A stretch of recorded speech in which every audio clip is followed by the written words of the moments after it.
crime friends, we clutch our pearls and laugh again. We all gather round, Kathy has a story to tell, our favorite comedian. Heifer, please, I don't have the free time unless you got the scoop again. Here for the gossip, rumor, and innuendo. I will live for today until the endless heaven buffet takes me away. Hey, you guys. Good morning, good afternoon. Happy Sunday, true crime friends. Guess who's here? Guess who's here? I'm positively beside myself that Lawyer Lee has graced us with her presence on Gossip, Rumor, and Innuendo. Hello, Lee. How are you? You're great. Thank you for having me. I'm honored. Oh my gosh, thank you so much for coming. Listen, I was like, okay, I'm going to start inviting people, but I don't think anybody will say yes. Like that, I'm the girl who's like, I'm going to throw a party, but I'm probably going to be there by myself. So I was thrilled when you got back to me. Yeah. Well, I've been looking forward to it. Oh my gosh. So today we are going to talk about this Brian Walshe. Brian Walshe. Listen, both Lawyer Lee and I are covering this case in series on our channels. And for those who don't know, Lee, can you give everybody sort of the quick and dirty of who Brian Walshe is and what terrible things he's accused of doing? He has pled guilty to two things, and he's on trial for the third one, and that's murdering his wife, Anna. She was his wife of 10 years, mother of their 3 children, and she disappeared, vanished sometime, likely New Year's Day. They had a friend over for a party, and then she was just gone. And not until the 4th did anybody report her missing. The 4th of January, I mean. So, and the police believe what he did was basically dismantle her body and leave it in trash cans around the city. It's so gruesome. It's so gruesome. And understanding his guilty plea, right before he was supposed to go to trial, he pled guilty, which I kind of didn't understand, because to me, it's one thing if you get in a fight with your wife and you push her down and she bumps her head and she dies. Like that's terrible, but it's sort of, that's a situation that most people can relate to. But by pleading guilty to cutting her up, I feel like we're out of the realm of normal and deep into the like, you did what kind of situation. Do you understand the guilty plea at all? I don't get it. It's kind of a dancing on the head of a pin looking for a legal out, I think. I don't think it's something that is understandable in just the regular person. This is how things go. Right.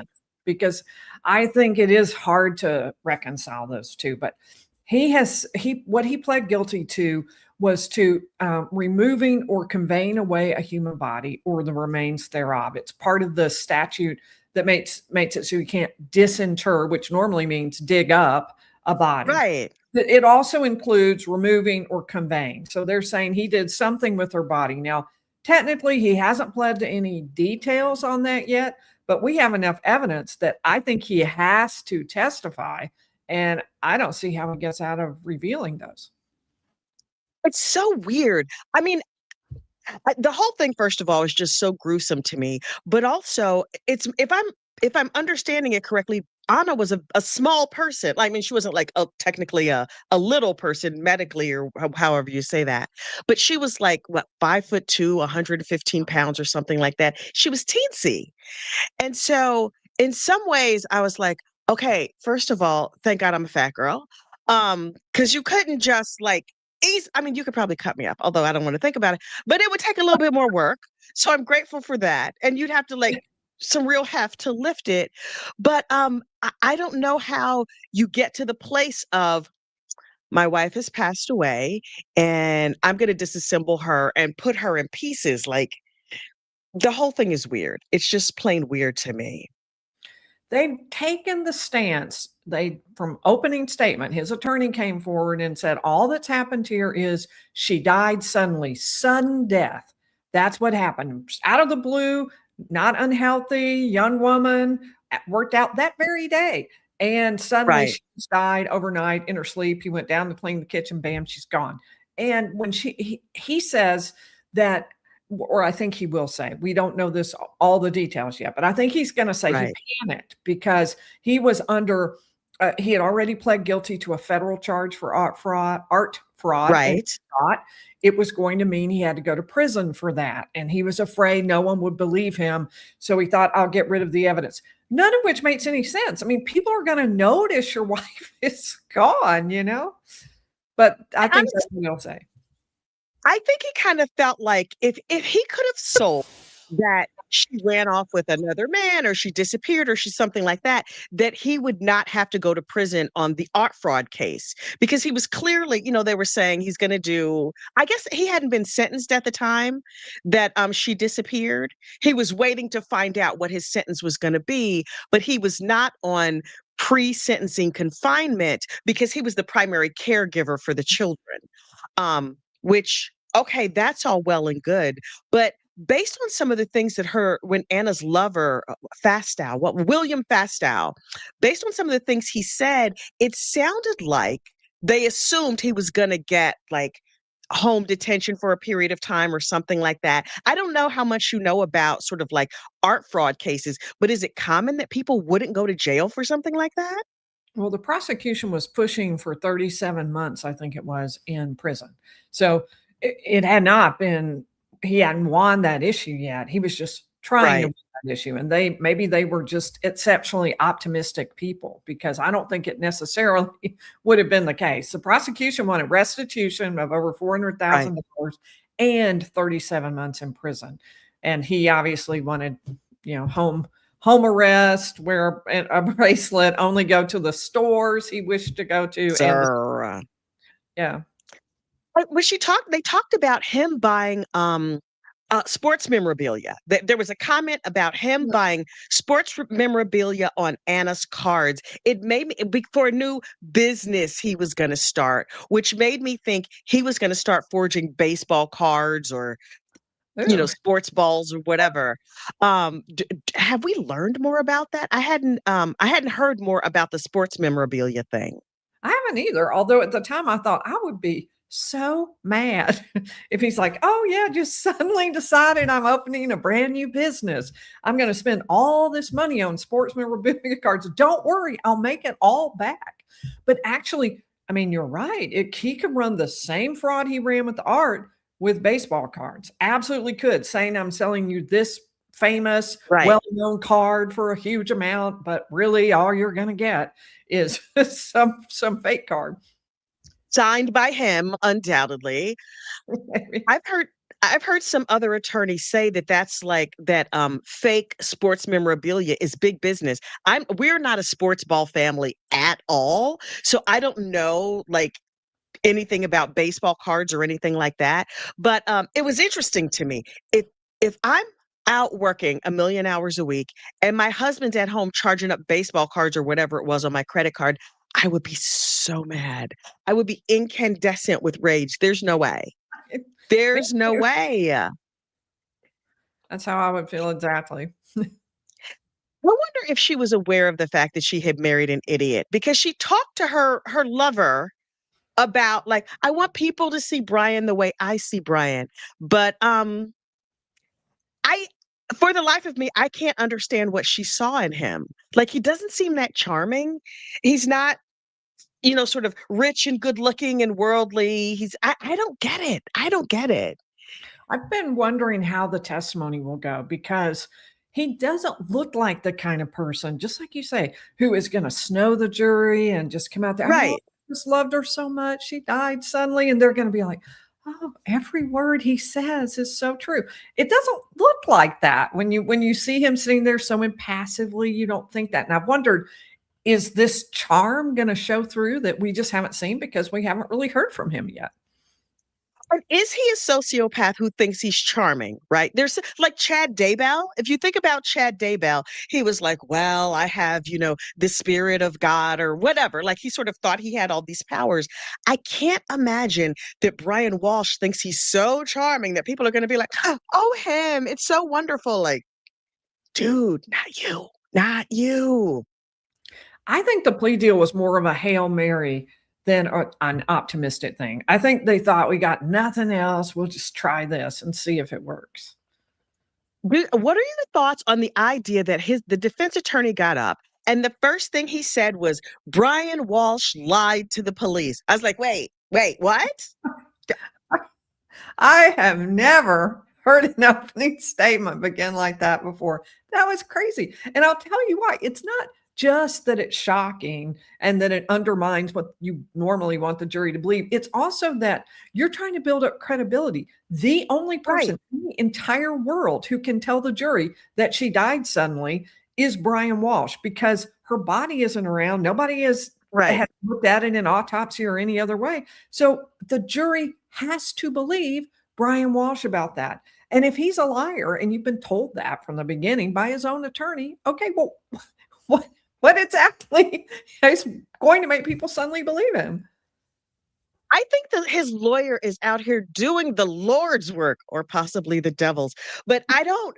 He's so passionate, and they're fighting so hard. And I'm like, I wonder, when a lawyer goes to trial with a case like this, do they know they have a stinker on their hands? Like, yeah. I mean, I think people know in advance kind of the array of evidence. They've seen it all. It's been produced in discovery. So they know what they've got to deal with. And they know that they're going to have to deal with those text messages and all that stuff that looks so bad. They know the facts. So yeah, I think they are aware of that. And those Google searches. Unbelievable. Never in my life. When he's like, how do you get blood out of a carpet? What happens with this thing and that thing? What happens with ammonia? Can baking soda make a dead body smell good? Sarah. It's just really bad. Really, really bad facts. So not smart. Like, just I'm truly blown away by how dumb the Google searches were.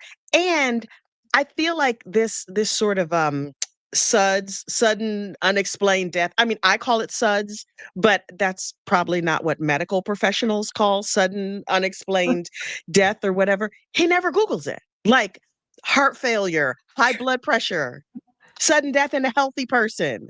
Right. No, that's true. But he did start Googling murder about 6 hours after the likely death. I feel like initially he was like, oh no, what am I going to do? Okay, is a hacksaw? What about this? What about peroxide? And then I feel like 6 hours in, he was used to the idea that he was like, okay, let's just say it. Let's just call a thing a thing.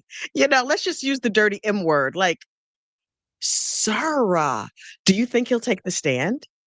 I think he has to. I don't think there is any exception that I think he has to in this case, because his attorney got up there and said, yeah, you're going to hear that it was sudden death syndrome and that he went upstairs, he went down to the kitchen, he went upstairs, she was dead. No one can testify to that but the defendant himself. And the attorney really isn't supposed to say anything in opening statement that he does not believe will actually be presented to the jury during the course of the trial. So I think that was our clue. I think he's going to testify. I think he has to. And wow, will that be some crazy, huh? I might need to take the day off work. I'm like, I think I need a sick day whenever he takes the stand. I'm going to need to devote myself fully to watching this crazy man on the stand. Honestly, when his lawyer said he will say, or you'll hear him say whatever the words he used, I assumed that he meant in the what do you call it? The videotapes. When he's talking to the police and they've recorded him or whatever. When he said you'll hear him say, I just thought, okay, he means you'll hear him on the videotapes. It didn't occur to me that he would actually get up on the stand. That's a fool's errand.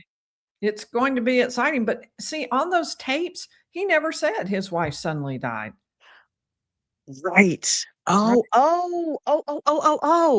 Right. He just kept saying she's gone. She's not here. She left in Uber, either she said goodbye to the kid or she didn't say goodbye to the kid, but something with the kid. And it's odd to me that if his story is now she passed away, I don't know what happened. I could see him saying like, I'm not a medical professional. It was very sad, all of these things. But in those recordings with the police, he seems so calm. If they hadn't found all those crazy Google searches, you would have thought, wow, this guy doesn't know either. But those Google searches are so damning. And Mhm. his mom, what do you think of the mom? I'm really curious about whether she's gonna testify. I'm thinking not, since she's sitting there during the course of the trial, so probably not, but I have been curious about that. I always feel such compassion for the family members on both Oh sides, gosh. including on the Yeah. defense side. So, it's hard for me to watch her. I can only imagine the emotion behind all of this for her. I wonder, does she still have a relationship with the kids? I haven't seen anything about where the kids are. Oh, they're saying that the kids are in state custody. Anna's mom wanted the kids. She was going to come to the United States, but she had some difficulty with her visa. I don't know all the ins and outs, but I think I heard on either Court TV or Law and Crime that the children are in state custody, That's which, wow. wow. Yeah. Um, yikes. Yeah, foster care is not. I mean, my family was foster parent. I was not a foster child, but my mother took in foster children when I was in high school and in college, and it's it's not an easy system, and it's how long has it been since this crime happened? How long have they been in care? I'm trying to think what year she passed, January 1st, probably 2023, so it'd be somewhere in and January. it's He was arrested on the 8th. right. So 2023, it's 2025. Mhm. That's a long time. Yeah, That's a almost 3 long years. time. And then what happens to the children? I mean, he's pled guilty, so he'll get some period of time, right? Right. Likely the Mm. full amount, which would be 23 years as I understood it. Well, it depends on how they measure out that murder one, but he'll definitely get time.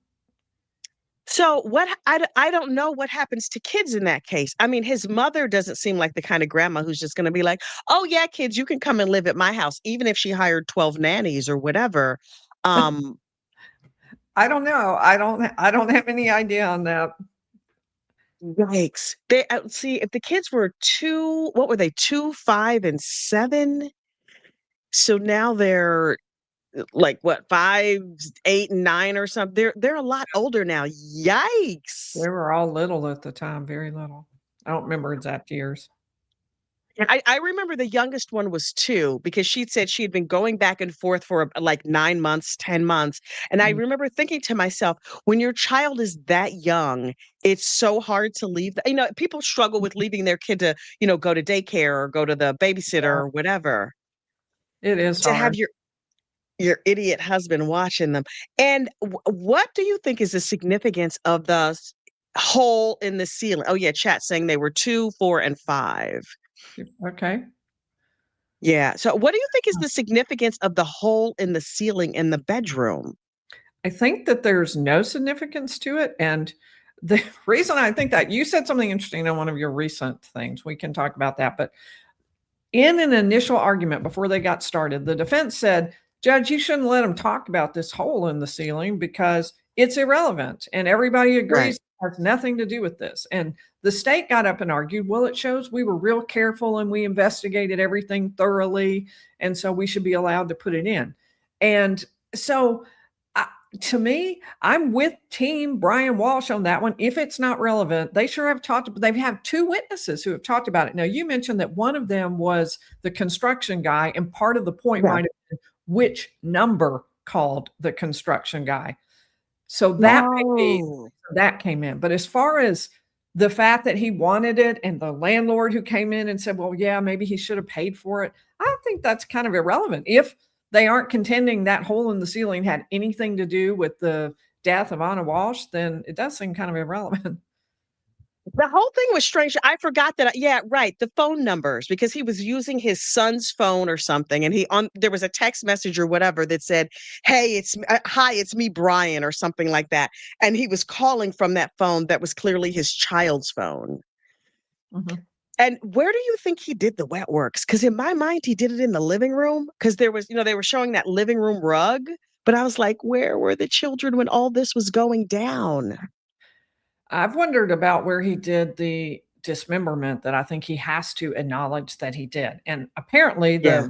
the prosecution believes it's in the basement because they have a lot of Oh, around that, and they've talked about blood they found in the basement and stuff like that. So I think they think that's where it happened. And I've wondered, like, was the nanny upstairs with the kids?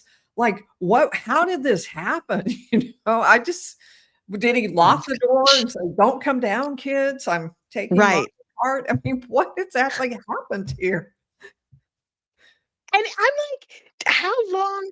I'm trying to remember. Do you remember what days he was throwing away trash bags? Because I'm like, if this crime happened on January 1st, January 2nd, I guess nobody was looking for her. I'm just trying to get a sense of like, did he do this over a series of days? Did it all happen in one day? I can't, normally I can sort of get a mental image of what happened. I can't wrap my mind around so many aspects of this one. Well, we heard about 3 apartment complexes that he went to on the 3rd. So it's Okay. likely that's when he did something with her body. By the time they Right. got there, that trash was gone. It had gone to the incinerator. They couldn't find it. Then he threw out some more stuff on the 4th, and they got there on the 5th, and they were able to get that trash out of one of the apartment complexes. That's what you saw, that big container of trash. And then Yes. all the stuff spread out on the white sheet in front of it. That's where that came from. So I think the 3rd and the 4th. Wow. Did something happen on the 2nd? I don't know. He's gotta be the luckiest joker in the world that they found, I mean, honestly, I'm a little bit surprised that they found, like, the tools and her COVID card and all those other things. The fact that they found no parts of her body, at all is Right. kind of stunning. I wonder, did he know, like, he was probably Googling the trash pickup schedule or whatever for those apartment complexes, or maybe he just got lucky. I think maybe he got lucky because I think they would have put those searches in if he had done that. And Yeah. they didn't put that in. So, I mean, I don't know, maybe, but it didn't seem like he was Googling that. It seems like he just, like you say, got lucky, except for the stuff on the 4th. But by the time he got to the 4th, none of that was actual body, anything to do with her body. It was Right. things. But I think we're Right. in the middle of the guy who did the autopsy, the medical examiner, and I think we'll find out some more on Monday about DNA or blood or other human tissue that he may have found when he looked at those items. Mhm. Yeah, I remember seeing them saying something about, material, and initially when they were saying like, "Oh, this biological material," I thought they just meant blood, but apparently there was, like, hair or skin or something else. Yikes. Agreed.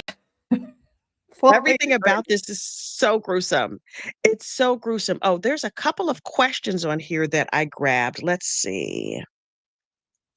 Um, Hi all. Question. Was there tissue on the tools? I didn't see the rest of the OCME testimony. That's from Cresty, Ohio in Indiana, or Ohio via Indiana. Uh, I thought I saw skin. Was there hair or something else? it looked like some hair. They had a picture of what looked like a tuft of hair, basically. It was very gruesome, but I think we're gonna Yikes. find out the details on that on Monday. Okay, that's fair. Oh, let's hope. I've been planning my work week, or I'm like, what days should I work from home? It's terrible. Okay, at Gossip, the BW trial establishes that the Massachusetts State Police do know how to record interviews. He talked so much. Yeah, he gave a lot of interviews, which I don't think are really helping him right now. He did give a lot of interviews, even one with his lawyer present. And he seemed to Right. just feel like if he looked him straight in the eye and told them his wife had gone, that everyone would believe that. As it turns out, of course, no one was believing him.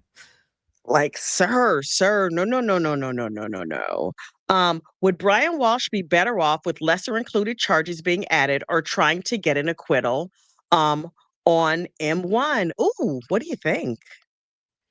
I think he's doing the only thing he has the possibility of doing. I mean, I was surprised he didn't at least try to do something like say, well, she came at me with a knife. I didn't know what to Yeah. do. And then I thought, oh my gosh, I've killed her and I didn't mean to, and she came at me, and she was all mad and Right. screaming, and I don't know, off her meds. Not that she did take meds. I'm just saying she was something crazy went wrong. She went nuts. She came Right. at me, and therefore, I thought that's what he would argue is that, then I panicked, but he didn't. He's Right. going straight for the sudden death. Honestly, I just think the jury is going to not believe that. I don't know that Yeah. anyone believes the sudden death thing. And they're going to, the only thing that the defense is hoping for is that everybody will focus really hard on the actual legal question of whether or not there was intent. Was there malice of Mhm. Mhm. I mean, once you get to cutting somebody up, you probably did it all. Whatever they said you did, in my mind, you did, I think you that's know? yeah, the jury will have a hard time getting past that. There's just no way around that. I Let's think see. one other Kathy and Dear Lawyer Lee, Brian has to take the stand to explain how wait, Brian has to take the stand to explain how I will buy a Porsche with her own money. Yes, he was saying to her that he was going to buy her a Porsche with right. her money. Right. Sir, Yeah. spare me, sir. And Okay. diamonds at the what was it? Blue Nile he was on. I was like, "Okay, buddy, calm down here." Let's see. Lawyer Lee, let me read it over here. Bring some learnedness to us heathens. Oh, Lawyer Lee bringing some learnedness to us heathens. I could not love it more. Thank you, ladies. Well, thank you, Rabisi. That's so cute. Ryan testifying will be the best reality TV ever. Yeah. Do you think he's going to cry? Do you think he's going to do a full Alex Murdoch, like I don't the know. wet, the snot? He's so passive. I don't know if if that emotion is kind of in his range or if he's always passive. I don't know. It's so weird. It's so weird. And great collab. Thanks so much, Race and Rodeo. Part of me feels like he's sitting there, he has his prayer beads, he's trying hard to look pious. And I'm like, sir, we've seen your Google searches. And what do you think was the point of them bringing up like the pornographic Google searches? I don't know that it proves anything, but I was like, yikes. I don't know. I didn't really see a lot of relevance to it. I mean, it may have just been more prejudicial than anything else. I'm sure the defense lawyers said Agreed. that all along, but I didn't see any direct relevance either, other than just what a terrible person. Right, You're right. not And supposed to argue. when the defense attorney stood up and was like, that might have been his favorite actress. You don't know that he chose that particular. I go. That was pretty funny. Yeah. Favorite actress. Oh my God. I love the creativity. Like, I'm a creative person. I knit socks and I sew things and I build things, but I'm just like, wow. Wow. What was her name? Scarlett something. Like, but Scarlett might have been that's just his favorite actress. Maybe he just followed her around. And when he asked the police officer, "Have you ever been to that website?" And the police officer was like, That was really bad. "I Nope. never heard of it. Nope. Don't look at me. I don't know Nope. anything about it." And Brian was only on there for 7 minutes. It's like, what is up with that? Like, that's just what I'm not understanding what the significance of this whole testimony But is. I was like, oh, Was we don't need to know anything else about this. And I believe it is way more prejudicial than probative. right. Also, ew. I would just like to object on the grounds of ew. I don't want to think about it. Thanks so much. Yes. Crazy town. So listen, I promised you a half an hour. We're right at a half an hour, but I know that over the holidays, I know I'm going to be with the family and doing other things. But I know people are going to want their true crime fix as always. But I have a Brian Walsh playlist. Lawyer Lee, I believe you have a Brian Walsh playlist as well. No, I do. I do. And awesome. I think there are 2 lists that we both have that everybody should watch. 2 Yes. completely underreported, underappreciated true crime cases. I would call them the true crime cases of the year, and nobody saw them. Number 1 Natalie Cochran, and number 2, Yes. James Craig. And we both have playlists on that. I mean, I am telling you, those are cases you should watch. You should absolutely do that playlist when you're sitting around with something to do over Christmas. Perfect. Yeah, yeah. A little tinsel and present wrapping and red rum. Yeah, absolutely. Absolutely.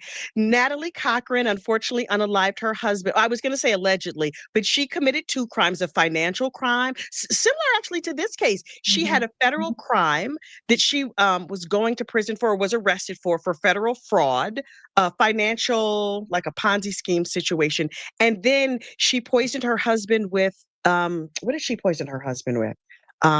What is this stuff? What's the stuff Insulin. diabetics take? She gave insulin. She overdosed him. I kept wanting to say arsenic, but I knew that was wrong. Yeah, insulin. I would say allegedly, but she's been convicted of it. That's a West Virginia case, and she overdosed her husband with insulin. It was wild. And then James Craig, aka Jimmy Waffles, who also he's a deadly dentist from out west. There's so many deadly dentists. Now, every time my dentist is doing anything in my teeth, I'm like, "Oh, I know my dentist's wife, and she seems to be alive and well." I'm looking askance at him regardless. You never know what those dentists get up to in their free time. Just saying. Yeah, Anna Adelson was a dentist's wife, right? Mm, Mhm. she was. She was. And I know you covered that case extensively. Yeah. I covered it. Did you also cover Charlie Adelson's trial? Oh, yes. So there's lots and lots of playlists for folks to get caught up on while they're knitting their socks or roasting their Christmas turkeys or whatever else it is. Thank you, thank you, thank you so much for coming to Gossip, Rumor, and Innuendo. Tell the good people where they can find you here on the Tubes of You. So it's the Lawyer Lee channel, and I'd love it if you'd come watch. Thank you, thank you, thank you. And also, if you wait, I'm trying to see if this is also streaming on your channel. I don't think it is. I was going to say people can find me on Gossip, Rumor, and Innuendo. But I'll send you this so you can run it on your channel if you want to as well. I'm happy to share the link. Okay, great. Well, All happy Sunday to everybody. And thank you so much.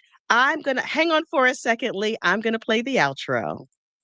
Dear true crime friends, we clutch our pearls and laugh again. We all gather around, Kathy has a story to tell, our favorite comedian. Heifer, please, I don't have the free time unless you got the scoop again. Here for the gossip, rumor, and innuendo. I will live for today until the endless heaven buffet takes me away. Yeah, yeah. Hey, hey, hey, hey.